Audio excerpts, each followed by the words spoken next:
Senator Rennick to the TGA. Please go. Okay, sure. Okay, so last year, 2021, we had 171,298 deaths. 2020, we had 162,592 deaths, which was about 2,000 less than 2019.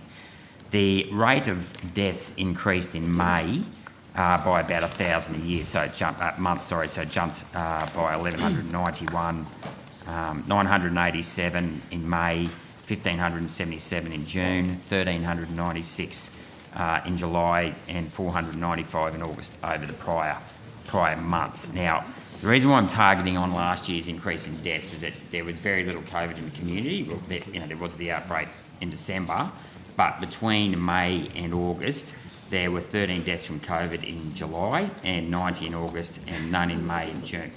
So has the Department of Health / TGA looked at the increase in deaths in 2021 over 2020, and have they actually done a temporal association between the date of vaccination and the date of death in those people that passed away?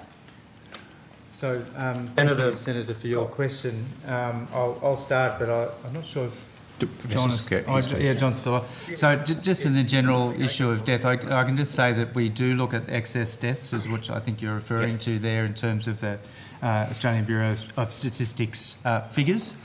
We do look at it by month, we do look at it by year. In 2020 and 2021, Australia was one of the very few countries in the world, I believe it was 5, we were one of 5 that had that did not have increased excess deaths throughout that entire period. I think it's important to take the whole year because of the seasonality of death rates. No. I know where you're going. Yeah. Excess deaths and actual deaths. I'm talking about actual deaths. I'm not talking about excess deaths, which is modelled over 5 years. I'm talking about the actual numbers. Yep. And I've adjusted it, so we can. There was next to no population growth last year, so there's no, trying to average it out or seasonality. This was a constant increase of over 1,000, approximately 1,000, with the exception of August, because there was a big jump in August in 2020 because of the deaths in Victoria. That was when there was a COVID outbreak in 2020. New South Wales in particular.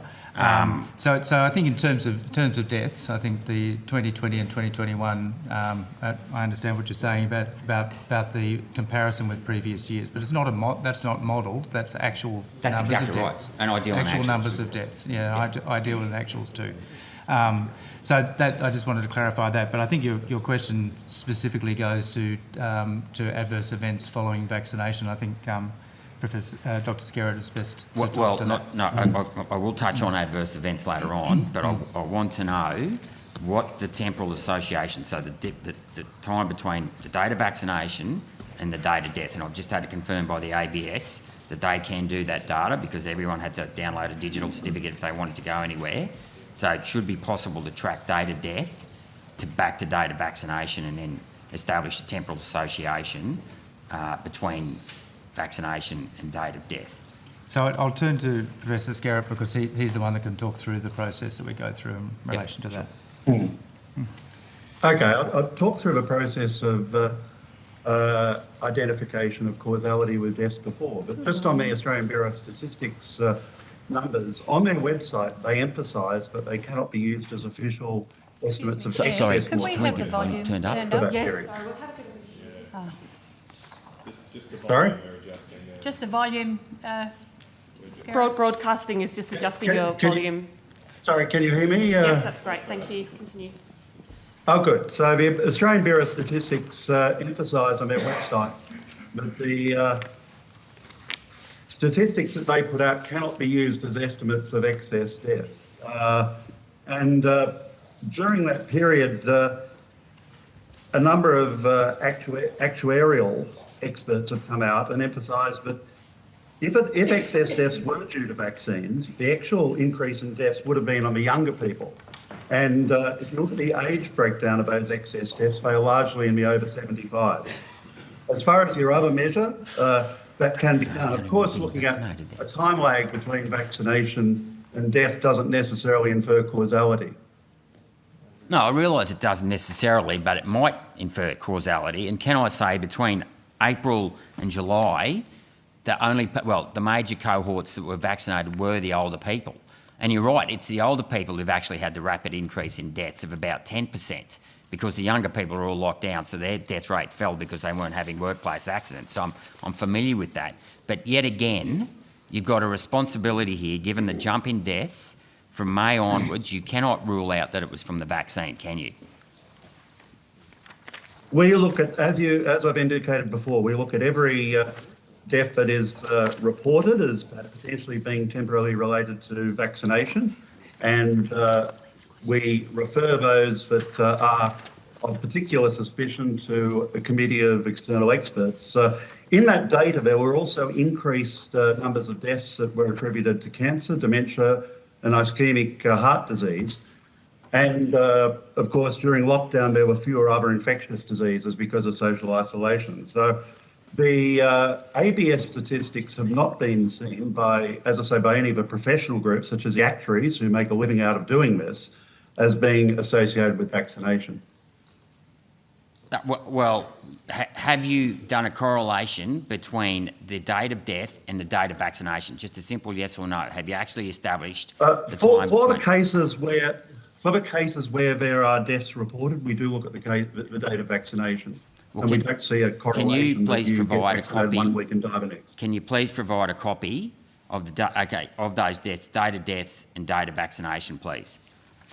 That should be. We'll provide our analysis. Okay. Second question is in regards to lipids. Last time I spoke about lipids, and you said they were like the normal lipids in an everyday sausage. You might in your breakfast, in everyday sausage. Well, that's not what Pfizer has said. They're on their very own website. They have said that the lipids used in these vaccines isn't an everyday lipid that is readily available, and that they actually had to come up with a new type of lipid. It's a cationic lipid, and it was the one that basically contained the lipo nanoparticle, and it's well known that cationic lipids can disrupt the mitochondrial cellular respiration that's responsible for consuming oxygen or producing energy, and they're known as reactive oxygen species. My question to you is why did you say that these were normal lipids in the vaccine when they're ionised lipids that to change their characteristics completely from hydrophobic to hydrophilic, that can transfect any cell and doesn't rely on an ACE receptor to enter the cell, hence increasing infectivity?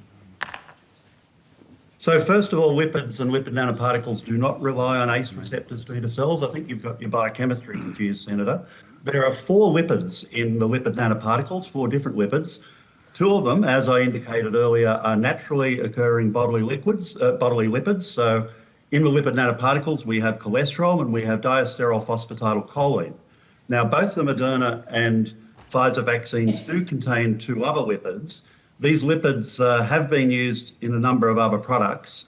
And for example, the Moderna 2 lipids have been tested and shown not to be genotoxic in bacterial and mammalian cell lines. Now, there are globally recognised standards for testing pharmaceuticals that all countries adhere to, from the International Conference on Harmonisation. And the levels of lipids in these nanoparticles are below the threshold for toxicological concern for genotoxicity from the International Conference of Harmonisation. Okay, thank you. That all OECD countries align with. So, I'm going to move the call.